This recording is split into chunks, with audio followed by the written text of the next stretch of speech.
without a doubt the most popular line of putters from TaylorMade maybe ever. The different Spider mallets. Jason Day, Dustin Johnson, a lot of success recently, and those models have come to market. You've got the red for Jason Day, the black for Dustin Johnson. Both high MOI mallets, a smaller overall look. It's not going to be that gigantic full mallet that we've seen before. And they have actually different densities in the true roll insert. One's going to be more firm. DJ prefers a firmer insert, the black model. Jason Day is going to prefer a softer insert, so that's what they brought with that model. Two different looks, two very clean looks, and two extremely popular putters right now. The short game is so vital to scoring in the game of golf, and Ping wants to find the best wedge for your game. So what they've done is they've made some changes with the Ping Glide 2.0s. Starting with the lower lofted wedges, the 46 up to the 52, they've added an additional groove that's going to help with spin. Now the 54 and higher, they've given you two more grooves to give you a little bit more spin around the greens. Also, they have 4 different grinds. We have the SS grind, we have the wide sole, we have the TS and the SS grind, which is based off of the I2 wedge. So Ping has plenty of options to find the best short game control for you. Here we have the Honma Tour World G6 golf ball. It's actually a 6-layer golf ball with 2 outer covers. It's going to increase your spin. It's also going to increase distance. There's a lot of good buzz going on about it, and it is coming stateside. In my hand, a new iron on the Exotics lineup. It is the CBX Forged. Now, this is a nice traditional looking iron. It's made from S25C materials from Japan.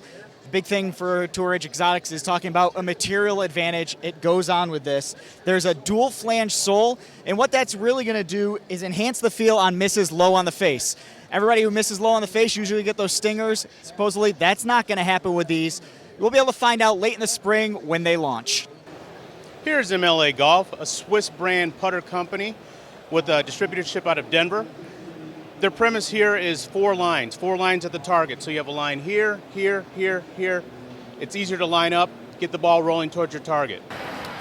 One of the beauties of the PGA Merchandise Show is kind of finding those hidden gems that aren't well known, and I think we've got one right here. It is PB Bags. It is called the Pickup Bag, and it's geared to bring the sport back to the game. Now let me show you what it is with a quick demonstration.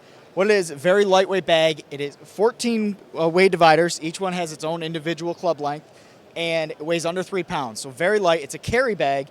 We put our foot right in front of the stand here, pick it right up, and we're on our way. Naturally, the hand goes right to the handle, and when we're ready to go, just pick it up, gravity takes over, and set it down. Really something neat. If you're a walker, it's something that could easily make you enjoy the game a lot more. The new i200 irons from Ping, new look, new naming mechanism going with it. It's a very, very clean overall look, still using the custom tuning port to move the mass down and out to the sides. It's going to be their more forgiving iron, and as you can tell, it's kind of a throwback to some of the other irons we've seen over the years. It's getting a lot of buzz here, and we expect to hear a lot more about it. You know, I just got fit for the new Atmos shaft, put it into my driver. I think it's going to be great. See, I don't swing fast enough. I only swing like 85, 95 miles an hour. I don't think I need to be fit for a driver. Just whatever's in there works best for me.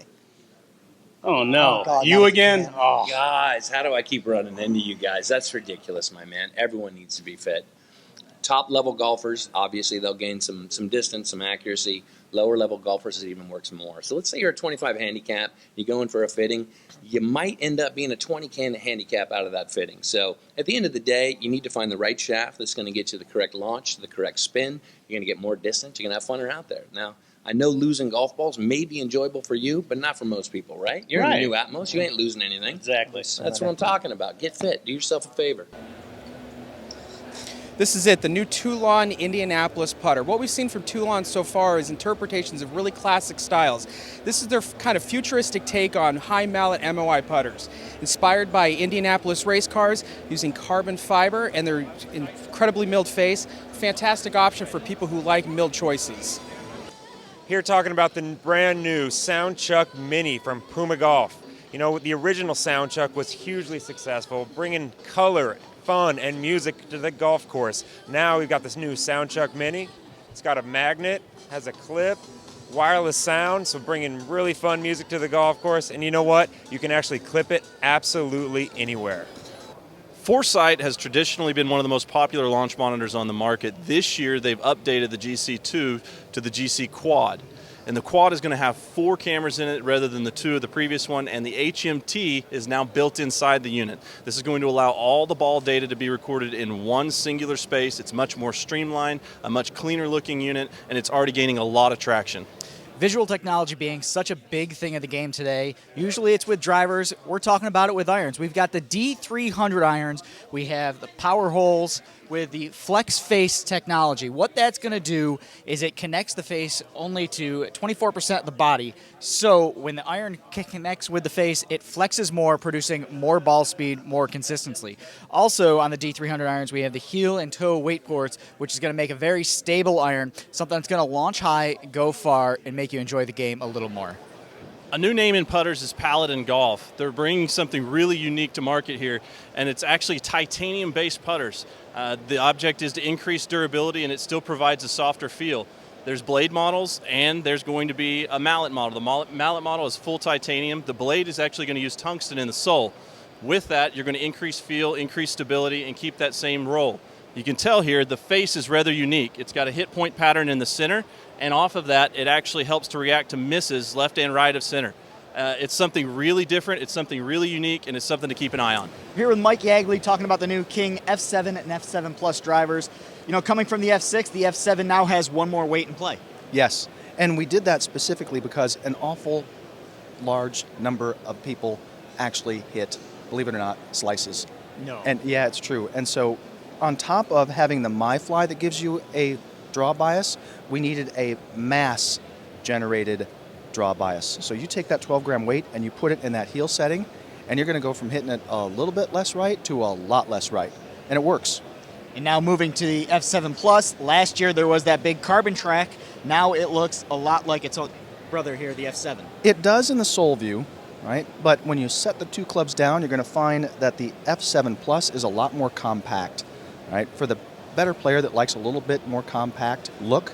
And it also has a little bit lower spin, and if you put that weight in the front setting, you're going to get a lot more ball speed, lower spin, and a lower, more penetrating ball flight. And now, knowing what you know about me, Yes. which one should I be gaming? Oh, I think you should play this one right here, which would be for the better player, put it in that forward spot and just let it rip. Well, you heard.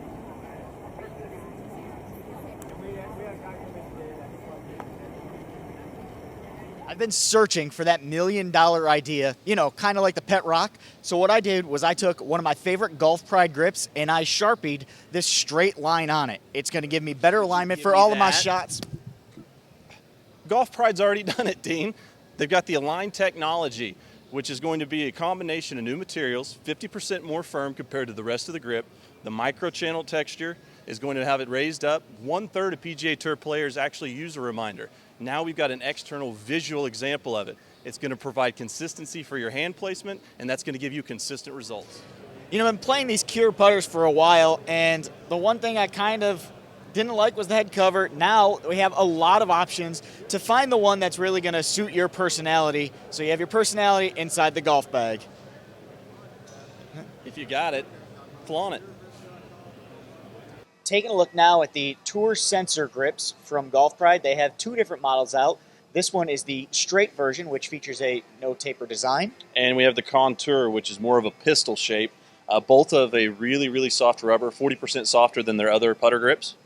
And they come in 2 different sizes. We have the 104cc, which is the model we are holding here, and a larger size, which is the 140cc. The Titleist Pro V1 and Pro V1x are the most popular golf balls in the world. However, there's some misconceptions out there. The Pro V1x was always the longer ball, which is not always the case now, as the Pro V1 has been bumped up to match it in distance.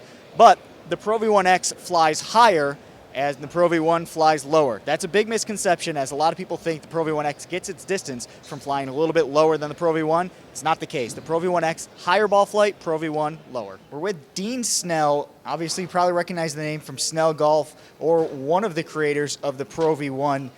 You get a lot of talk about Dean Snell and the Pro V1, but we've got him here. We don't want to talk about that. We want to talk about, how did you get into golf? I mean, you were a hockey player, and now you are one of the legendary golf ball R&D guys. Yeah, hockey was my primary sport, and I hated golf. You know, it wasn't anything I wanted to do. Actually, my first golf experience was with my dad on a golf course where I got in a fight with the guy on the second hole, and they kicked us off the course. So I was like, okay, maybe I do like golf a little bit, so we could tie it together. But I actually worked in the aerospace defense division, and I started working with, I answered an ad for Titleist as a quality engineer, and because of my background, they had sent my resume to R&D.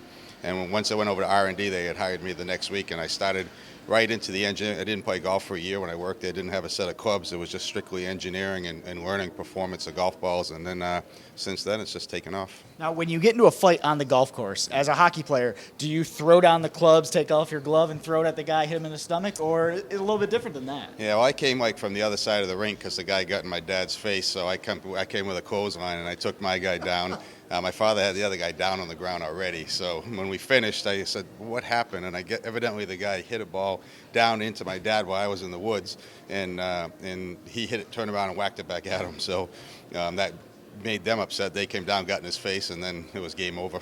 And you were in the woods, and now you've designed golf balls that try to keep the ball a little bit straighter for people instead, so they're not into the woods. Yeah, I still see a lot of players hit golf balls in the woods, but designing golf balls today for the tour players I've done for 25 years, been very fortunate, creating performance that those guys like. And if I can bring that technology and performance and materials and processes back and give it back to the consumer without big contracts and big overhead, we can make the best performance we can, but make it an affordable price. Right. In Snell golf, it's not a tour ball like the Pro V1. I mean, it's the quality of the tour ball, but like you're saying, it is more of a straight-to-consumer concept. It is. It's a high-performance golf ball with the performance of tour balls, but most people are afraid.